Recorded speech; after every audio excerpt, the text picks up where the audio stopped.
ہر ادنا والا ہے نمک خارے محمد، ہر شاہ و گدا آپ کے ٹکڑوں پہ پناہ ہے، ہر شاہ و گدا آپ کے ٹکڑوں پہ پناہ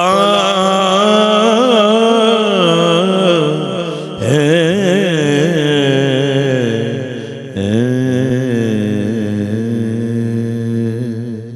ضیاء صاحب سبحان اللہ جناب، کیا خوبصورت انتخاب ہے جناب حضرت ارم لکھنوی علیہ رحمہ کا، اور کیا خوبصورت آپ نے پیش کیا۔ اللہ آپ کے توفیقات میں اور آپ کی خیرات میں اور اضافہ فرمائے۔ بہت شکریہ۔ ناظرین مکرم، پروگرام ہے حضرت علی المرتضیٰ کرم اللہ وجہ الکریم کی خدمت میں عقیدتیں پیش کرنے کا، شان علی المرتضیٰ۔ آج اس کا تیسرا پروگرام آپ کی خدمت میں پیش کرنے کا شرف پا رہے ہیں ARYQ TV سے۔ آئیے آج کے پروگرام میں گفتگو کا آغاز کرتے ہیں جناب ڈاکٹر سید ضیاء اللہ شاہ صاحب بخاری سے۔ شاہ جی قبلہ، حضرت مولا کائنات حضرت علی ابن ابی طالب رضی اللہ تعالی عنہ کے فضائل جو احادیث میں مذکور ہیں، رسالت پناہ علیہ الصلوۃ والسلام کی زبان اقدس سے، ان میں سے کچھ ارشادات آپ نشر فرمائیے۔ بسم اللہ الرحمن الرحیم۔ امام احمد بن حنبل رحمۃ اللہ تعالی علیہ اس ضمن میں ایک بڑی خوبصورت بات ارشاد فرماتے ہیں عطا فرمائیے کہ جتنی احادیث نبویہ علی صاحبہا افضل الصلاۃ والسلام سیدنا علی المرتضیٰ کے فضائل و مناقب میں وارد ہوئی ہیں، کسی اور شخصیت کے حصے میں نہیں آئیں۔ سب سے زیادہ تعداد احادیث نبویہ کی مناقب اور فضائل کے حوالے سے، وہ حضرت علی المرتضیٰ کے حوالے سے نبی پاک صلی اللہ علیہ وسلم نے ارشادات فرمائے، سب سے زیادہ۔ اللہ اکبر۔ اور ان میں سے ایک یہ ہے، نبی پاک صلی اللہ علیہ وسلم نے، حضرت علی المرتضیٰ خود فرماتے ہیں کہ والذی فلق الحب وبرع النسم انہ لعہد النبی الامی صلی اللہ علیہ وآلہ وسلم لا یحبنی الا مؤمن ولا یبغضنی الا منافق۔ آئے ہائے ہائے، مجھے خالق کائنات کی قسم ہے، مجھے یہ عہد، یہ ایگریمنٹ اس ہستی نے عطا کیا جو اللہ کے سچے نبی ہیں اللہ اکبر صلی اللہ علیہ وآلہ وسلم۔ وہ کیا دیا؟ جو میرے ساتھ علی کے ساتھ محبت کرے گا وہ مومن ہوگا، اللہ، جو میرے ساتھ بغض رکھے گا وہ منافق ہوگا۔ حضرت علی کی محبت کو نبی کریم علیہ الصلوۃ والسلام نے ایمان کا ترازو، ایمان کو ناپنے کا میزان اور کسوٹی قرار دیا۔ اللہ، اندازہ لگائیں کہ آپ کا کیا مقام ہے نبی پاک صلی اللہ علیہ وسلم کی نگاہ مبارک کے اندر۔ نبی کریم علیہ الصلوۃ والسلام نے حضرت علی المرتضیٰ کے بارے میں ایک موقع پہ یہ ارشاد فرمایا تھا، اللہ اکبر، فرمایا، یہ صحیح بخاری کے اندر حدیث ہے، ارشاد، انت منی وانا من کا، تو مجھ سے ہے میں تجھ سے ہوں۔ یہ پہلا جو من ہے یہ لتبعیض ہے کہ میں کل ہوں، یہ علی میری شاخ ہے، یہ میرا جز ہے۔ اللہ، اور دوسرا جو نا کہ وانا میں تجھ سے ہوں، وہاں یہ من جو ہے یہ للبیان ہے، یہ تبعیض کے لیے نہیں ہے کہ ایک موقع آئے گا جو علی کہہ رہا ہوگا وہ رسول اللہ صلی اللہ علیہ وسلم کے ہی فرمانات، فرمودات اور ارشادات وہ انہی کی وضاحت کر رہے ہوں گے، وہ رسول اللہ کی ترجمانی کر رہے ہوں گے۔ آپ نے یہ ان کو مقام دیا ہے۔ آپ اندازہ لگائیں، نبی پاک صلی اللہ علیہ وسلم نے اپنی سیدہ فاطمہ جو آپ کی لخت جگر ہے، جن کے بارے فرمایا فاطمہ تو بضعۃ منی اللہ اکبر، فمن اغضبها فقد اغضبنی۔ یہ فاطمہ جو میری بیٹی ہے نا، امام ابن کثیر رحمۃ اللہ علیہ اسی لیے فرماتے ہیں البدایہ والنہایہ میں کہ نبی پاک کی تمام اولاد میں جو رسول اللہ کو افضل البنات ہی، جو سب سے زیادہ فضیلت والی بیٹی محسوس ہوتی تھی نا، وہ فاطمہ تو الزہرا تھی، افضل سلام اللہ بنات۔ علیہ۔ تو فرمایا سب سے زیادہ پیار، فرمایا یہ میرے دل کا ٹکڑا ہے، جس نے اس کو ناراض کیا، اس نے محمد مصطفیٰ علیہ السلام کو ناراض کیا۔ اس بیٹی کے لیے اللہ کی وحی سے، اللہ کی منشا سے اللہ پاک کے رسول علیہ الصلوۃ والسلام نے جس ہستی کے بطور خاوند انتخاب کیا وہ حیدر مرتضیٰ ہے، اور آپ نے یہ مقام دیا کہ فرمایا میرے پاس فرشتے نے آ کے یہ بتایا وَأَنَّ فَاطِمَةَ سَيِّدُ نِسَاءِ أَهْلِ الْجَنَّةِ، آپ کی یہ بیٹی جو زوجہ حیدر قرار ہے، یہ جب جنت میں جائیں گی شان و شوکت سے جائیں گی کہ یہ جنتی تمام خواتین کی سردار بن کر جائیں گی۔ حضرت علی مرزا کے بارے میں رسول اللہ صلی اللہ علیہ وسلم نے جو ارشادات فرمائے، ان میں ایک اہم ارشاد آپ نے غزوہ خیبر کے موقع پر ارشاد فرمایا تھا کہ میں اس ہستی کو یہ پرچم دے رہا ہوں کہ کل جو فاتح خیبر بھی بنے گا، اللہ رسول کا محب اور محبوب بھی ہوگا۔ تو وہ جب آپ نکلے نا میدان میں، تو آپ نے جاتے ہوئے ان سے عرض کیا اللہ کے رسول مجھے کوئی نصیحت فرمائیں جو بطور سپہ سالار میرے کام ہے۔ فرمایا جا کر پہلے اسے اسلام قبول کرنے کی دعوت دینا۔ لا یہدی اللہ بک رجلا واحدا خیر لک من حمر النعم، وہ غنیمت کے مال غنیمت کے سرخ اونٹوں سے زیادہ بہتر ہوگا۔ تو جب دعوت دے رہا ہوگا، تیری دعوت پہ اگر ایک بندہ کفر سے ہٹ کر اسلام قبول کر لیتا ہے تو تجھے اس کا اجر و ثواب ملے گا۔ تو نہ جانے کتنے سینکڑوں لوگ آپ کی دعوت سے مسلمان بھی ہوئے، لیکن اس موقع پر جب آپ میدان میں آئے، نبی پاک کی دعائیں ساتھ شامل تھیں، تو ان کے مقابلے مرحب آیا تھا۔ اس نے کہا تھا قد علمت خیبر انی مرحبو شاکی صلاح بطل مجربو اذا اقبلت الحروب تلاحبو، علی واپس چلے جو، میں تو وہ مرحب ہوں جس کو پورا علاقہ جانتا ہے، اور میں بڑا بہادر جنگجو اور تجربہ کار ہوں۔ آپ نے فرمایا تیرے کارنامے دیکھ کے لوگوں نے تجھے پہچانا کہ تو مرحب ہے، اور میں پتہ کون ہوں؟ انا الذی سمتنی امی حیدرا اللہ کلیس غابات کریہ المنظرا اوکیہم بالساء کیل السندرا۔ میں تو جب پیدا ہوا تھا نا تو میری ماں نے میرا چہرہ دیکھ کر میرا نام حیدر رکھا تھا، ببر شیر رکھا تھا، کلیس غابات، سبحان اللہ، جیسے جنگل کا ببر شیر ہوتا ہے، کریہ المنظرا، جس کو دیکھ کر ہیبت انسان پہ طاری ہو جاتی ہے۔ میں اینٹ کا جواب پتھر سے دیتا ہوں۔ جب میدان میں پھر آپ اترے نا، تو آپ نے جب دفاعی وار پہلے اس کو موقع دیا، جب آپ نے اس کا وار روک کر خود اللہ کی توفیق سے وار کیا، اس کے سر کے اوپر جو مغفر تھا، لوہے کی ٹوپی، اس کے اوپر پتھر لگا ہوا تھا، وہ پتھر بھی آپ نے کاٹ دیا ایک ہی ضرب میں۔ اس کی لوہے کی جو مغفر ٹوپی تھی وہ بھی کاٹ دی، اس کی کھوپڑی بھی کاٹ دی۔ یہ اللہ کی طرف سے تھا۔ وَمَا رَمَيْتَ إِذْ رَمَيْتَ وَلَكِنَّ اللَّهَ رَمَىٰ۔ تو اندازہ کر سکتا ہے اس کے زور بازو کا، نگاہ مرد مومن سے۔ تو یہی علامہ اقبال نے فرمایا، بالکل صحیح فرمایا۔ یقیناً حضرت مرزا کے بارے میں رسول اللہ نے بہت سارے ارشادات فرمائے، ان میں سے ہم نے تبرک کے طور پر یہ چند شاعری بڑی بندہ نوازی، اور آپ نے جس ایمان افروز لہجے کے ساتھ جو ہے کہ میری ماں نے میرا نام حیدر رکھا ہے، آپ کے لہجے سے بھی ہمیں ایمان کی وہی جھلک نظر آئی جو ایک بندہ مومن کا شیوا ہوتی ہے۔ آپ نے ابتداً جس حدیث کا ذکر کیا کہ اس زمانے میں بھی لوگ حضرت مولا علی کے محبت سے اور منافقت سے پہچانا کرتے تھے کہ مومن کون ہے اور غیر مومن کون ہے۔ تو میں یہ پیغام دیتا ہوا وقفے کی طرف بڑھوں گا شاہ جی، علی علی نہ کرے جو کوئی یقین کے ساتھ، علی علی نہ کرے جو کوئی یقین کے ساتھ، وہ اپنے آپ کو سمجھے منافقین کے ساتھ، وہ اپنے آپ کو سمجھے منافقین کے ساتھ، اور ہے جن کے سینوں میں بغض شہ نجف کا مرض، ہے جن کے سینوں میں بغض شہ نجف کا مرض، وہ مشورہ تو کریں دل کے ماہرین کے ساتھ، وہ مشورہ تو کریں دل کے ماہرین کے ساتھ، دل کے ماہرین کے ساتھ، یعنی روحانی لوگوں کے ساتھ۔ ایک مختصر وقفہ۔ ویلکم بیک ناظرین، آپ کا ایک دفعہ پھر خیر مقدم ہے۔ پروگرام شان علی المرتضیٰ کرم اللہ وجہ الکریم میں تیسرا پروگرام ہے حضرت مولا کائنات کی خدمت میں۔ رجب کی ان انتہائی پاکیزہ اور چنیدہ گھڑیوں میں ہمیں گفتگو کا سلسلہ آگے بڑھانا ہے جناب ڈاکٹر سید حامد فاروق شاہ صاحب کے ذریعے۔ شاہ جی قبلہ، اگر ہم حضور مولا کائنات کی شان کا یہ حصہ دیکھیں جسے ہم ذوق عبادت کے نام سے تعبیر کرتے ہیں، تو آپ بڑے بڑے عابدین سے بھی آگے نظر آتے ہیں۔ عبادت آپ پر ناز کرتی نظر آتی ہے، فخر کرتی نظر آتی ہے۔ آپ کے ذوق عبادت اور اللہ کے آپ کے ساتھ اس تعلق باللہ پر ہمیں کچھ آپ سے فیض حاصل کرنا ہے گفتگو کے ذریعے، فرمائیے۔ اللہم صلی علی سیدنا مولانا محمد وعلی آل سیدنا مولانا محمد مبارک وسلم وصلی علی۔ بہت شکریہ جناب والا، آپ نے بڑے خوبصورت ایک لفظ استعمال کیا اپنے سوال میں کہ ذوق عبادت، یعنی صرف آپ کی عبادت کے معاملات کیا تھے، اس کی بجائے آپ نے عبادت کے ذوق کی طرف اشارہ کیا ہے۔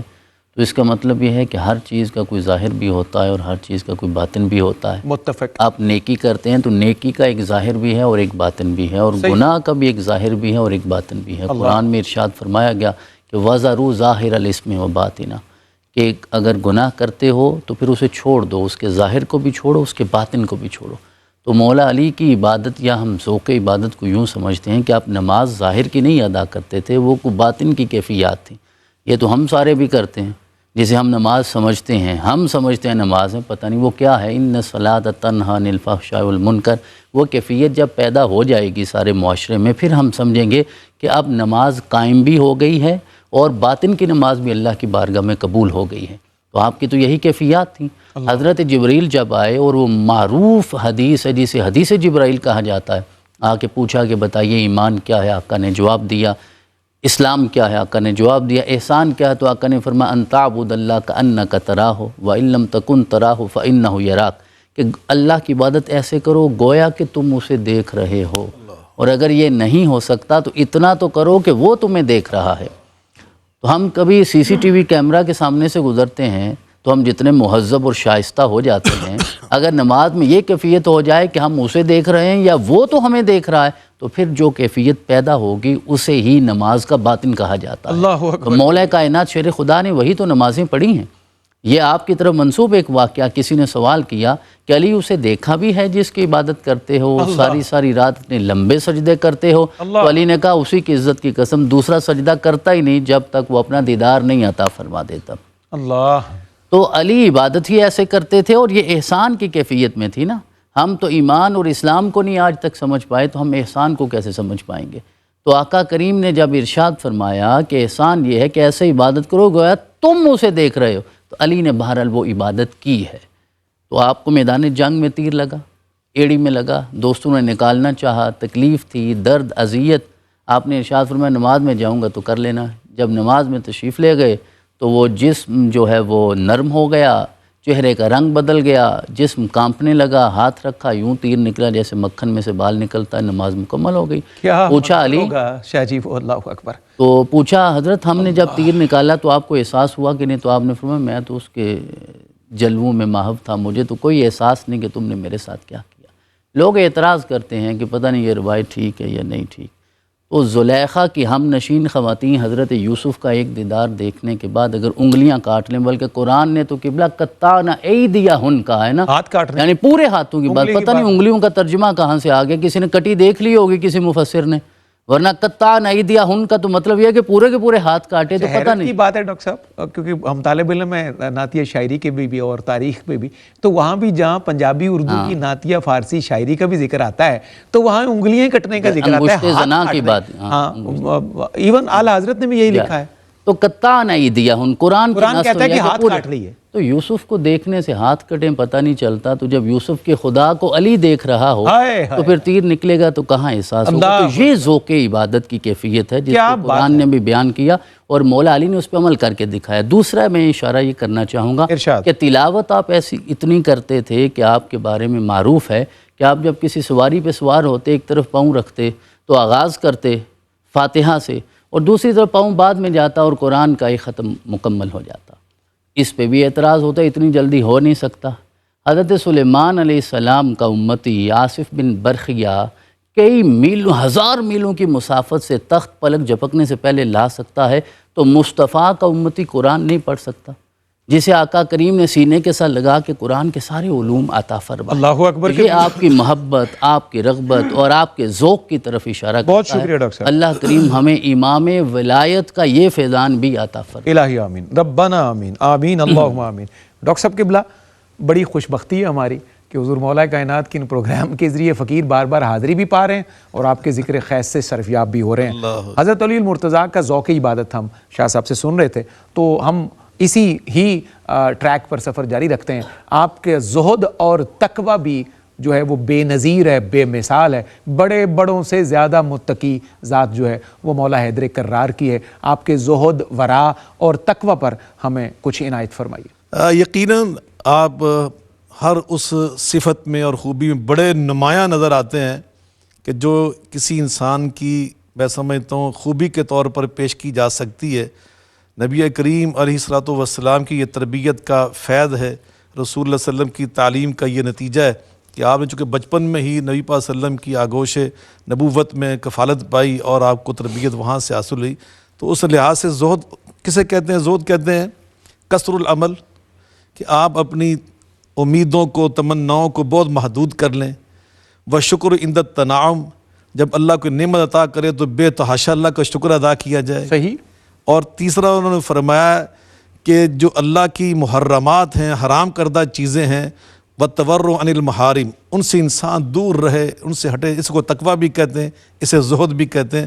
اس حوالے سے آپ کا اپنا ایک بڑا فرمان ہے، بڑا تاریخی جملہ ہے۔ ارشاد۔ آپ فرماتے ہیں الزہد کلہ بین کلمتین فی القرآن، دو جملوں کے اندر ہی اللہ نے سارا زہد خود بیان کر دیا ہے۔ یہ حیدر کرار کا یہ فرمان ہے، اور وہ کیا ہے؟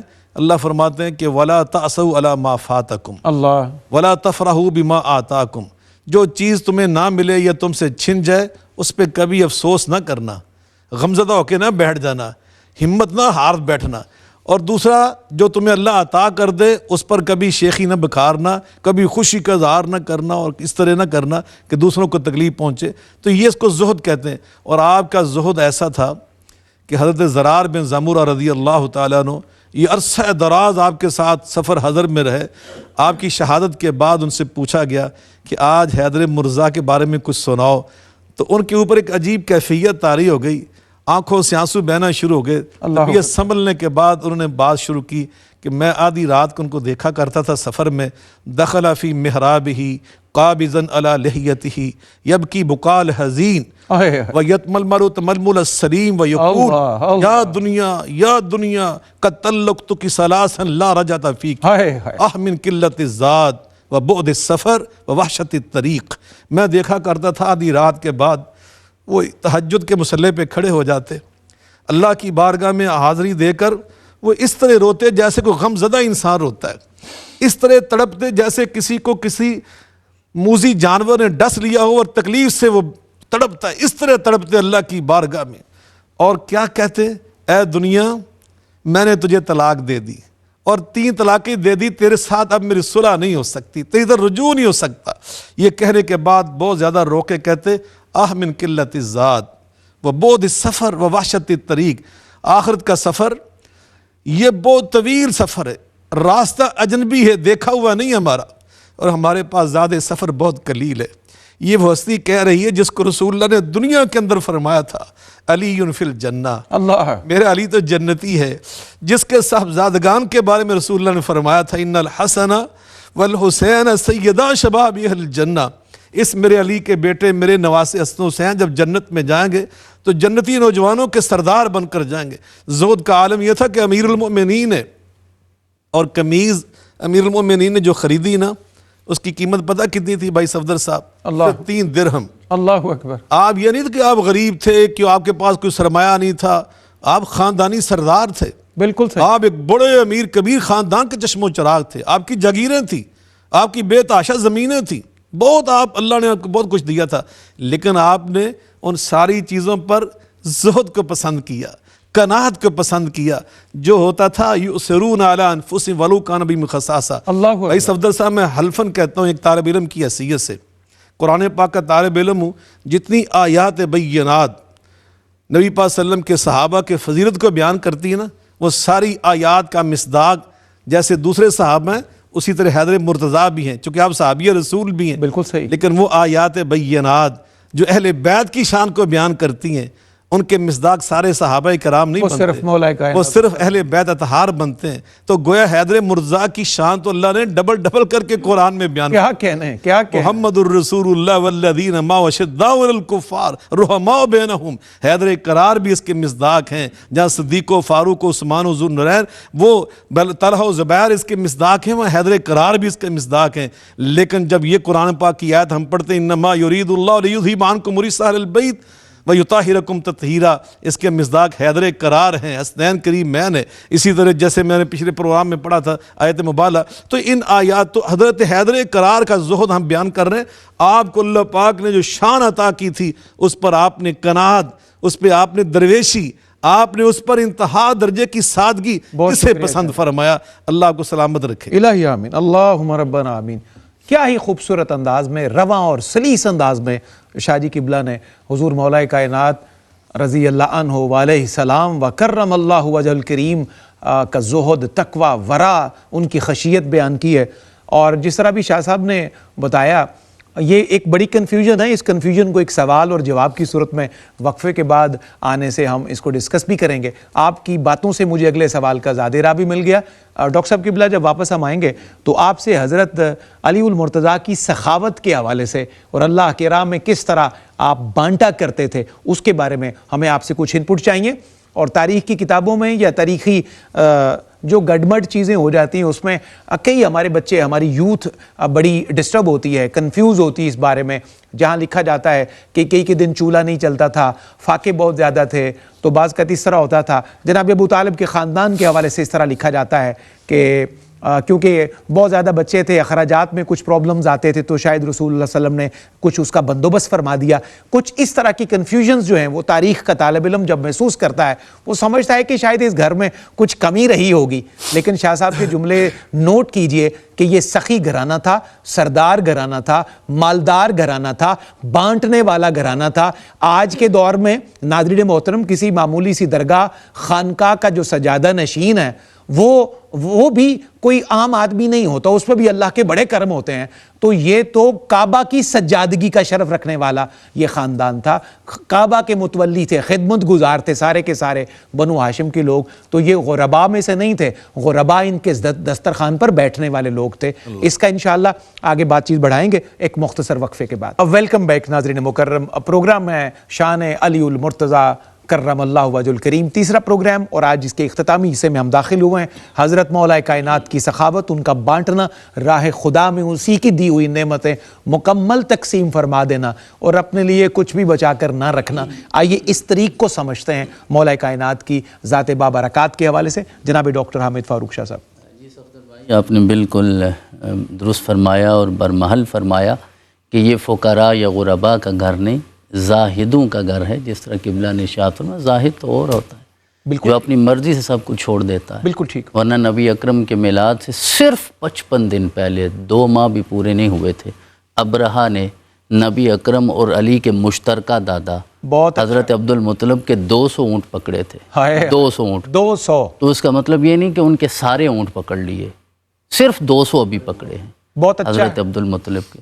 تو جس کے 200 اونٹ پکڑے جائیں, اگر وہ بھی غریب اور فقیر ہے تو پھر عقل پہ ماتم ہی ہو سکتا ہے. اور تو میرا خیال ہے ہمارا مورخ بڑا غریب ہے. تو بہرحال آپ نے جس طرح ارشاد فرمایا, اور سوالات کا تسلسل بھی بڑا شاندار ہے. ایک طرف زہد ہے اور دوسری طرف سخاوت ہے. اللہ اکبر. یعنی اپنی ذات کے لیے تو کوئی غرض نہیں ہے, لیکن کوئی مانگنے کے لیے آیا ہے تو کبھی انکار نہیں کیا.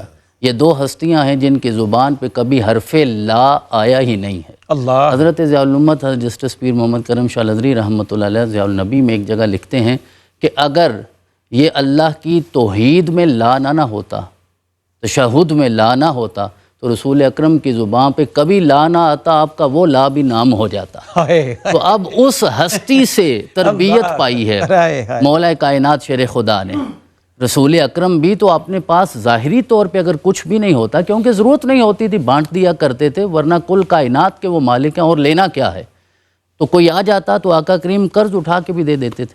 یہ مولا علی نے دیکھا ہے. ہم نے پہلے بھی عرض کیا, یہی تربیت ہے جو رسول اکرم سے حضرت مولا کائنات شیر خدا نے 3 دن روزے رکھے, اور کیونکہ حضرت حسنین کریمین بیماری میں آ گئے, نظر مانی وَيُطْعِمُونَ الطَّعَامَ عَلَىٰ حُبِّهِ عَلَىٰ حُبِّهِ. یہی آج تک ہمیں سمجھ نہیں آئی کہ سخاوت کیا ہوتی ہے. ہم جس چیز کی ضرورت ہی نہیں ہوتی وہ دے کے اپنے آپ کو سخی سمجھتے ہیں. بہت اعلیٰ ہے. حالانکہ سخاوت ہے عَلَىٰ حُبِّهِ, نہ صرف وہ ضرورت کی چیز ہے, آپ کو اسے محبت ہے, آپ کی محبوب چیز ہے, اسے اللہ کی رضا کے لیے دینا سخاوت ہے. بڑا اعلیٰ نقطہ شاہ جی آپ نے کلیئر کیا. آج ہمارے ناظرین یقیناً اس سے مستفید ہوں گے کہ پڑھی پڑھائی راج. جی, لن تنالوا البر حتی تنفقوا مما تحبون. اللہ اکبر. یعنی رائٹ لیفٹ کی چیزیں اٹھا کے دے دینا جو چلیں, یعنی پچھلے سال کے کپڑے دے دینا جو اس سال پورے نہیں ہیں, وہ سخاوت نہیں ہے. ہائے ہائے ہائے, بڑی بات ہے. وہ نیکی بن ہی نہیں سکتی. لن تنالوا البر, اللہ رب العزت نے بڑی تاکید کے ساتھ نفی کی. تو ان ہستیوں کو قرآن نہیں سمجھ آئے گا تو آنا کسے ہے. تو انہوں نے پھر سخاوت کی ہے, مسکین کو دیا, یتیم کو دیا. تو جس طرح آپ نے بھی کہا بالکل ایسا ہی, میں آپ کے جذبات دیکھ رہا تھا جس طرح بات کر رہے تھے. یہ مسکین خود نہیں, یہ مسکینوں کو دینے والے ہیں. جی درست ہے. تو یہ آقا کریم کو یتیم کہنے والوں, یہ تو یتیموں کو کھلانے والے. اللہ کو, جس کا لقب ہاشم ہو وہ کیسے غریب ہو سکتا ہے. تو جو ان کے در پہ آتا ہے یہ اسے عطا کرتے, اور کرتے کیوں ہیں. انما نطعمکم لوجہ اللہ لا نرید منکم جزاء ولا شکورا. یعنی جسے دیا جا رہا ہے اس سے کوئی توقع نہیں ہے, ان کی توقعات ساری اپنے رب سے ہیں, اور میرا رب ضرور عطا فرمائے گا انہیں. تو یہ آپ نے سخاوت کے وہ ہمارے سامنے مظاہر رکھے ہیں جو قرآن کریم کی نص بن گئے اور ہمارے سامنے آ گئے. اور جس طرح قبلہ نے ارشاد فرمایا بالکل ایسے ہی ہے. نہ صرف وہ آیات جو صحابہ کرام کی شان میں ہیں بلکہ قرآن کی ہر آیت. یہ بھی میں عرض کر دوں اپنے سامعین کے لیے، شاید توجہ میں ہوگا کہ قرآن کی ٹوٹل آیات جو ہے نا 6236 ہیں. یہ فگر 6236 کی ساری آیات مولا علی کی شان میں تو نازل ہوئی ہیں. جہاں بھی انفاق ہے مولا علی کی شان ہے، جہاں نماز کا تذکرہ مولا علی کی شان ہے، جہاں زکوٰۃ کا تذکرہ مولا علی کی شان ہے، سارا قرآن ان ہستیوں کی شان میں ہی تو نازل ہوا ہے. تو آپ نے مجسم سخاوت بن کے دکھایا ہے، آپ نے ایثار کا عملی مظاہرہ فرمایا. آپ تشریف لے گئے مکہ پاک اور دیکھا کہ ایک شخص جو ہے وہ زنجیر کعبہ کے ساتھ چمٹا ہوا ہے اور اللہ سے 4000 درہم مانگ رہا ہے. آپ نے سن لیا، آپ نے ارشاد فرمایا کیا کرو گے 4000 درہم کا؟ تو اس نے کہا جی 1000 درہم تو میں نے اپنی بیگم صاحبہ کا ابھی حق مہر دینا ہے، ابھی وہ ادھار چل رہا ہے، وہ واپس کرنا ہے. 1000 درہم میں نے قرض اتارنا ہے، بالکل ٹھیک. 1000 درہم سے میں مکان بناؤں گا، صحیح. اور 1000 درہم سے میں مستقل اپنا ذریعہ معاش کروں گا. آپ نے فرمایا مدینہ آ جانا، اللہ رب العزت کے حکم سے میں تمہیں عطا کر دوں گا. وہ مدینہ چلا گیا، آپ نے اپنا باغ بیچ کر 4000 نے اسے 40000 درہم دیا. اللہ، یہ سخاوت ہوتی ہے. حاتم طائی بڑا سخی تھا کہ اس کے محل کے 7 دروازے تھے، کوئی ایک مانگنے والا 7 دروازوں پہ جاتا تو وہ دیتا، اس کی جھولی بھرتا. تو مولا کائنات نے ارشاد فرمایا اصل سخی تو وہ ہستی ہے کہ جس کے محل کے 7 دروازے نہیں، ایک ہی دروازہ ہے، کوئی ایک بار مانگے وہ اتنا دیتا ہے ساری زندگی دوبارہ مانگنے کی حاجت ہی باقی نہیں رہتی. بہت اعلیٰ، علی کو وہاں سے ملا. بہت شکریہ شاہ جی. علی کے صدقے ملنے والوں کو زمانہ داتا کہتا ہے تو پھر علی کی شان کیا ہوگا؟ اللہ اکبر. شاہ جی اختتامی لمحے ہمارے پروگرام کے کو 2 جملوں کا پیغام جو آج کے ہمارے موضوعات کو سم اپ کر دیں ان جملوں میں. بلا شبہ میں سمجھتا ہوں کہ سیدنا علی المرتضیٰ کرم اللہ کریم کا جو ہم نے زہد بیان کیا ہے وہاں سے ہمیں یہ سبق ملتا ہے کہ ہم اپنی زندگی کو سادہ بنائیں. اور نبی کریم علیہ الصلوۃ والسلام نے جو فرمایا کن فی الدنیا کأنک غریب او عابر السبیل، کہ دنیا میں اس طرح رہو جیسے مسافر خانے میں کوئی مسافر رہتا ہے. تو اس سے کیا ہوتا ہے کہ انسان کے اندر دنیا کی رغبت کم ہو جاتی ہے. الہاکم التکاثر حتی زرتم المقابر، دنیا کی بے تحاشا ہوس اس سے منع کیا گیا ہے. دنیا میں رزق حلال تلاش کرنے سے منع نہیں کیا گیا. رزق حلال ہوگا تو ہم سخاوت کریں گے، رزق حلال ہوگا تو ہم حج بیت اللہ کریں گے، رزق حلال ہوگا ہم کوئی مسجد مدرسہ کوئی رفاہی کام بنائیں گے. تو اس لیے ہمیں چاہیے کہ رزق حلال ضرور تلاش کریں، لیکن دنیا کی ہرس میں اور ہوس میں اپنے رشتہ داروں کو بھول جانا، صلہ رحمی سے انحراف کرنا، ان چیزوں سے اجتناب کرنا. بہت شکریہ. ڈاکٹر صاحب قبلہ ایک جملہ حضور جی سفر بھائی کے حوالے سے آج کی بس یہی گزارش ہے درد دل کے ساتھ کہ مولا کی ذات جو ہے وہ امت کا مشترکہ سرمایہ ہے. ہمیں آپ کی ہستی کے ساتھ جڑ کر علم بھی سیکھنا ہے اور عمل کی کیفیات کو بھی دیکھنا ہے، صبر اور شجاعت کو بھی سیکھنا ہے، عبادت کا ذوق بھی پانا ہے. لہذا آپ کی ہستی جو ہے وہ امت کو توڑنے کے لیے نہیں ہے بلکہ امت کو جوڑنے کے لیے. اعلیٰ. آپ کا نام ایسا ہے کہ اگر ہم محبت سے لیں گے تو میرا رب ساری فرقہ واریت کو ختم کرے گا اور امت کو صالحیت کی نعمت عطا. سبحان اللہ. جناب ڈاکٹر سید ضیاء اللہ شاہ صاحب بخاری شاہ جی آپ کا بہت شکریہ. سید حامد فاروق شاہ جی آپ کا بہت شکریہ. رفیق ضیاء صاحب آپ کا بھی شکریہ. منقبت منظور مولا کائنات ابھی ہم نے آپ کی خدمت میں عرضی کرنی ہے، آپ سے سنیں گے. شاہ جی آپ کی موجودگی میں ڈاکٹر صاحب ایک بند ہے مسدس کا 6 مصرے ہیں تو دیکھیے گا. ابھی شاہ جی ہم سب نے عرض کیا کہ ہم اس قابل تو نہیں کہ حضور مولا کائنات کی مدح کر سکیں. ان کی مہربانی ہے کہ چند لفظ ان کی خدمت میں پیش کرنے کے لیے حاضر ہو گئے. تو موضوع یہی ہے رفیق ضیاء صاحب، اچھے میری زبان کے حالات بھی نہیں، اچھا گونگے کے پاس حرف مناجات بھی نہیں. شاہ جی قبلہ دیکھیے 6 مصرے 4 مصرے مقدمے کے اور 2 مصرے بیت کے. اچھے میری زبان کے حالات بھی نہیں، گونگے کے پاس حرف مناجات بھی نہیں. میں مدح کر سکوں میری اوقات بھی نہیں، میں مدح کر سکوں میری اوقات بھی نہیں. گر آپ چاہ لیں تو بڑی بات بھی نہیں، گر آپ چاہ لیں تو بڑی بات بھی نہیں. اچھے میری زبان کے حالات بھی نہیں، گونگے کے پاس حرف مناجات بھی نہیں. میں مدح کر سکوں میری اوقات بھی نہیں، گر آپ چاہ لیں تو بڑی بات بھی نہیں. اور بیت دیکھیے گا مسدس کے اس بند کا، اسرار معرفت کی گرہ کھولنے لگے، اسرار معرفت کی گرہ کھولنے لگے، ایک بندہ عجم عربی بولنے لگے۔ واہ واہ سبحان اسرار معرفت کی گرہ کھولنے لگے، ایک بندہ عجم عربی بولنے لگے، عربی بولنے لگے۔ منقبت کا نذرانہ بحضور حضرت علی المرتضیٰ کرم اللہ وجہ الکریم پیشکار ہیں جناب الحاج محمد رفیق ضیاء قادری صاحب۔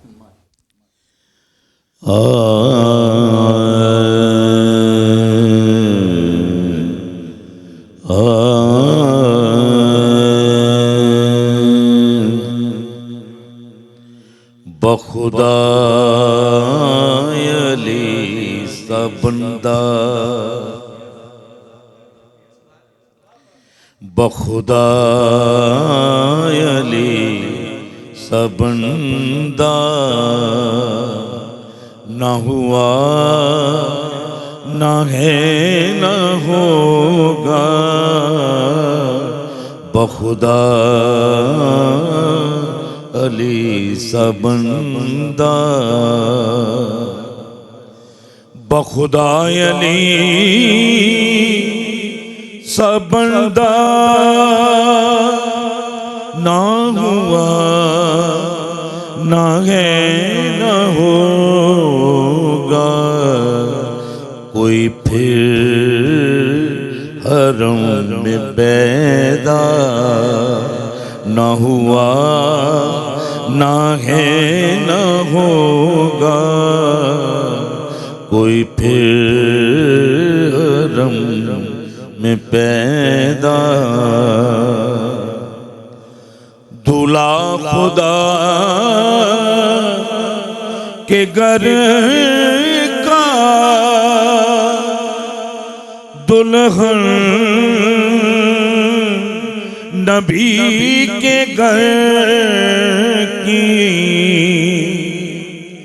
دولہا خدا کے گھر کا، دلہن نبی کے گھر کی، دنیا میں ایسا رشتہ نہ ہوا نہ ہے نہ ہوگا، دنیا میں ایسا رشتہ نہ ہوا نہ ہے نہ ہوگا، بخدا